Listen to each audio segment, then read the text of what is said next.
Hey everybody, I'm Jesse Weber, and welcome to another segment of Legal News You Can Use. Here in New York, car accidents, they happen all the time. I mean, just driving here in Manhattan can be pretty terrifying. It can be a disaster. But instead of wondering and arguing about who's to blame in a collision, we have something interesting here called the no-fault law. But what exactly is it? And maybe more importantly, how can you make sure that you get paid? Well, here to help break it all down is the founder of Mirman, Markovitz Landau, PC, Michelle Mirman. Michelle, great to have you here. Thank you very much. Now, before we begin, congratulations are in order because you are about to become the new president of the New York State Trial Lawyers Association. So what can we expect from the new president? Well, what I'm hoping is that this year, finally, after 150 years, New York State will change our wrongful death statute. Wrongful death statute provides that people's families who died because of the negligence of somebody else can recover money. Unfortunately, our law was written in 1847 and only relates to pecuniary loss, how much money somebody makes. So if a child dies, if your elderly parent dies, if a stay-at-home mom or dad dies, unfortunately, their lives don't matter. Oh my gosh. It's terrible. It sounds like it needs an update. It does, and we're one of only 6 states that have this antiquated law. And you're at the helm of changing it. I hope so. I'm in good hands. We're all in good hands now, and I think we have to get back into what's really the center of attention here, the big case here, and I'm glad you're here to break it down. I want to make sure if I understand this correctly. So I'm not looking. I rear-end somebody, I get hurt, and I can get money? Frankly, the only thing you can get if you're the cause of an accident under the no-fault law in New York State is your medical bills and your lost earnings. What we have done is provide that regardless of fault, medical bills, lost earnings, associated expenses are paid by your insurance company, by your motor vehicle insurance company. However, if you are the victim of an accident caused by somebody else, you can also sue for your injuries, your pain, and suffering. What happens, which is really common here in New York, if you're the passenger in Uber or Lyft and you get into an accident?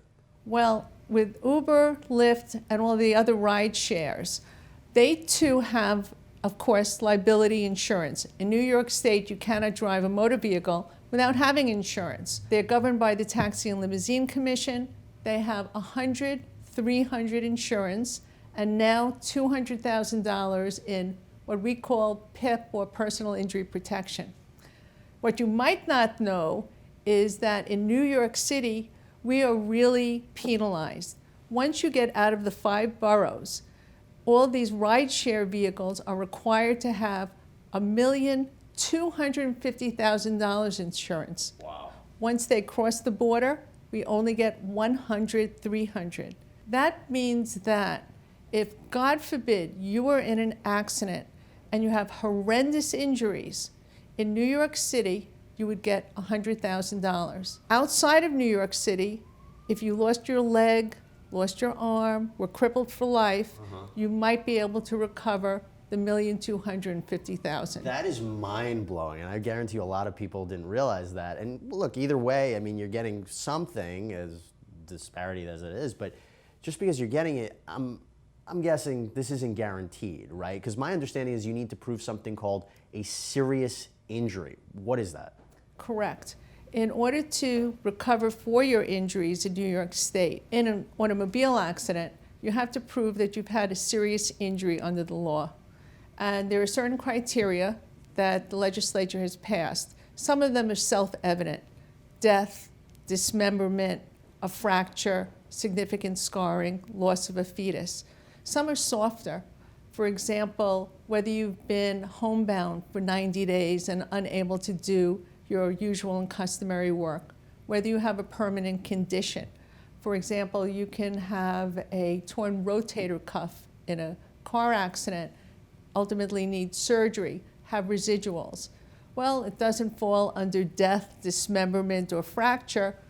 Is it still a serious injury? And the insurance companies fight about that all the time. Look, us attorneys, we love our documentation. We love, a lot of paperwork. How do you prove something like this? We prove this by having the client's doctors explain what the client's injuries are, the nature, the extent, how the client has been unable to do the usual things that they have.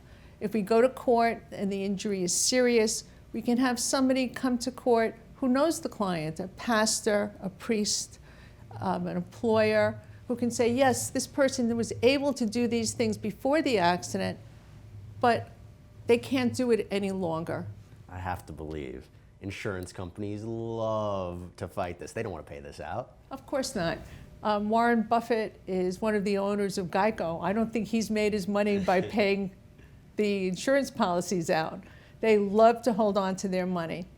And we also are very much behind the eight ball, victims of accidents in New York State, because we talked about Uber and rideshare companies and taxis having 100, 300, 100 for any one person injured, 300 for all people injured in an accident. Our minimum coverage in New York is actually $25,000. So that means a driver can get on the road with an insurance policy of only $25,000. And he or she can drive that car, hurt another person, maim them for life, and the injured person can only recover $25,000. We've lived with such a small policy since 1995, that's 20 years. Mm-hmm. And the legislature still hasn't looked at that and changed it. I'm assuming that there's a time limit here. If I were to get into an accident, could I collect money a year after the accident? There are two different types of things we'd have to look at. First, if you want your medical benefits, your PIP benefits, personal injury protection, and your lost earnings, you have 30 days to file a claim, a no-fault application with the insurance company. Your doctors have 45 days to put in their bills. You have 90 days to file for your lost earnings. But that initial application must be in within 30 days. To sue for your injuries, in general, you have 3 years to sue.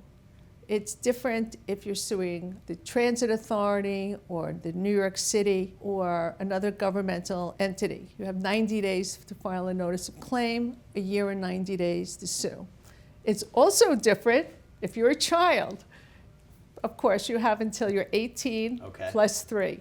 So it's a little complicated as far as the time limits. I think you broke it down pretty well, though. And even if it is complicated, I think at the end of the day, isn't the big story, everyone try to drive carefully, keep your eyes open as best as possible. Michelle, thank you so much for coming on and breaking it down. Michelle Mirman, everybody. Again, the founder of Mirman, Markovitz Landau, PC.